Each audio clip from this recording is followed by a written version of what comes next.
Alternative Radio.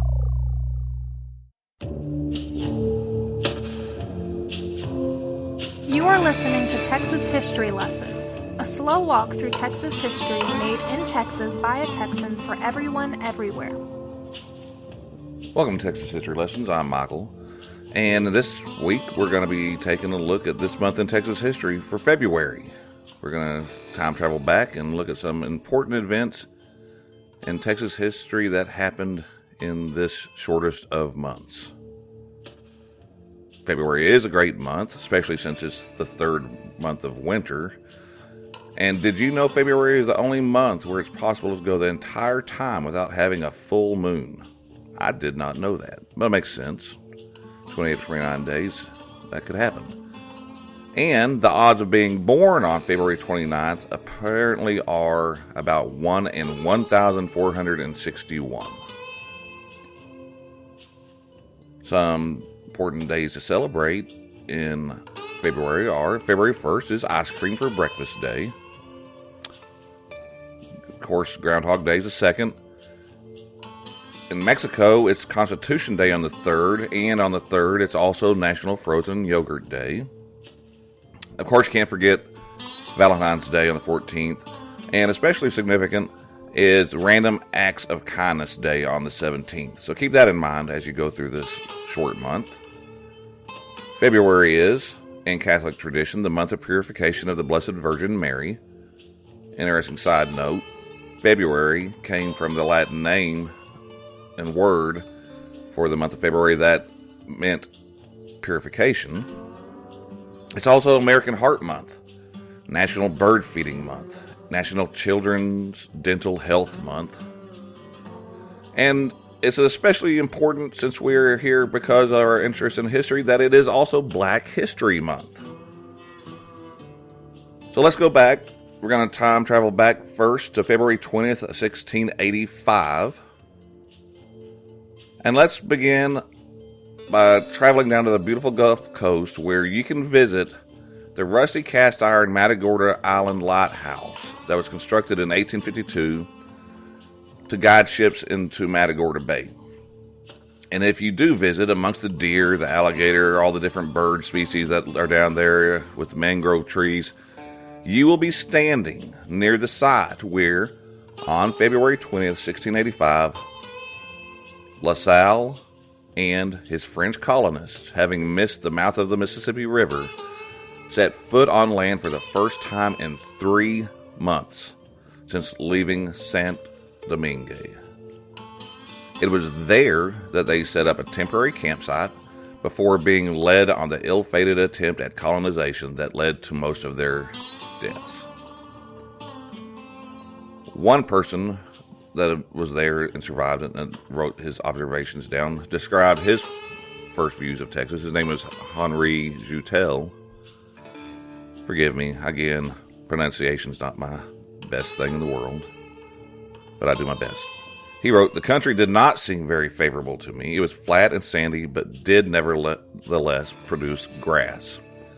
There were several salt pools. We hardly saw any wild fowl except some cranes and Canadian geese, which were not expecting us. The Karankawa were also not expecting them. And all but 15 of the 200 colonists were dead within 5 years, as was the leader, La Salle.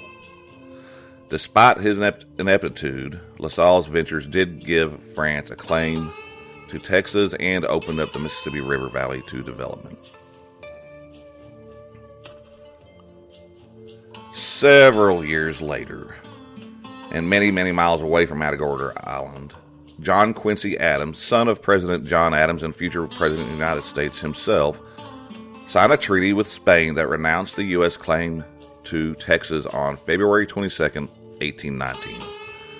Luis de Onís signed on behalf of Spain, and known as the Adams-Onís Treaty, it is especially significant in that in it, Spain ceded all the lands of the Spanish crown located east of the Mississippi, known as the Floridas, not just the state of Florida, but all the lands they called the Floridas, to the United States. Significant to Texas, it established the western boundary of Louisiana Purchase as beginning at the mouth of the Sabine River and running along its south and west bank to the 32nd parallel, and thence directly north to the Red River. However, Spain delayed ratification of the Adams-Onis Treaty until 1821, the year that Mexico declared independence. And after that, Mexico refused to recognize the treaty boundary line. Now, Mexico could refuse to recognize the Adams-Onis Treaty as much as they wanted, because we know what happens next. Most of you are aware that San Antonio was home first to several Coahuiltecan bands that lived in the area, which led the Spanish establishment of Mission San Antonio de Valero in 1718. It was secularized in the 1790s and became the base for the original Texas Rangers, the Compañía Volante, or Flying Company, of San Carlos de Paris, also known as the Alamo de Paris Company. They were mounted warriors on horseback, like the Rangers, that traveled the frontier for the protection of the settlers there. And they were a basis, or the first earlier version of what would become, when the Anglos moved in, Texas Rangers. And since then, the name Alamo began to be used for the site of Mission San Antonio de Valero, to the chagrin of many people. Now, one man, Nepomuceno Navarro, a disillusioned private in the Spanish military, he'd been transferred to the Alamo de Paris Company, and which was at one time stationed at Fort Tenochtitlan, which was a garrison near the Brazos River. He didn't like it there any better. He had several counts of where he deserted and got brought back, but they were so short-staffed, apparently, and everybody knew it was really a military assignment, that he seemed to always get away with it. The company returned to the Presidio in San Antonio in 1832, and during the political disorder over the next few years, Navarro cast his lot on February 22nd, 1836, with Juan Seguin's Company of Tejanos. Seguin's company, with Navarro in arms, served as rear guard for General Sam Houston's army, and Navarro fought with Seguin at the Battle of San Jacinto. He lived until 1877. Now, I'm unaware of any connection to the great Tejano leader, Jose Antonio Navarro of San Antonio, but if I find it, or you can inform me if there is an actual relation, let me know. 2 days after Navarro cast his lot with the Texan Revolution, William Barrett Travis, commanding officer at the besieged Alamo, put to paper the letter that has been immortalized in Texas mythology. On February 24th, 1836, he wrote, "To the people of Texas and all Americans in the world, I call on you in the name of liberty, of patriotism, and everything dear to the American character, to come to our aid with all dispatch." Reinforcements did arrive, having heard his call. And if you recall, Travis also famously swore victory or death. And as we know, he and the men he led and had been reinforced by, they received death. And Travis was one of the first ones apparently to die on March 6th. Whether Travis and his men died in vain is a matter of debate, but the result of their revolution is not. Houston defeated Antonio Lopez de Santa Anna at the Battle of San Jacinto and had him sign 2 treaties. Texas lived on for years as an independent republic, while the nation of Mexico refused to acknowledge the validity of the treaties signed by Santa Anna. The Republic of Texas did not have an easy time of it, and to the relief of many and to the disappointment of others that dreamed of a Texas empire someday, on February 19th, 1846, the Republic of Texas officially relinquished its control to the first legislature of the state of Texas. President Anson Jones, gave his final speech as President of Texas, in which he said, "The Lone Star of Texas has culminated, and following an inscrutable destiny has passed on and become fixed forever in that glorious constellation which all free men must reverence and adore, the American Union, the final act in this great drama is now performed. The Republic of Texas is no more. And according to Stephen Harrigan in his recent great book on Texas history, as the flag was being lowered, the flagpole broke, and Sam Houston caught the flag before it hit the ground. But, as we all know also, this love affair with the Union did not last long. As a state, Texas wasn't even old enough to get her driver's license before things went bad. On February 23, 1861, following the state's secession convention, the people of Texas voted on a referendum to secede from the Union. The vote was 46,153 for secession and 14,747 against. 18 of the 122 counties that voted against secession and 11 others cast as much as 40% against.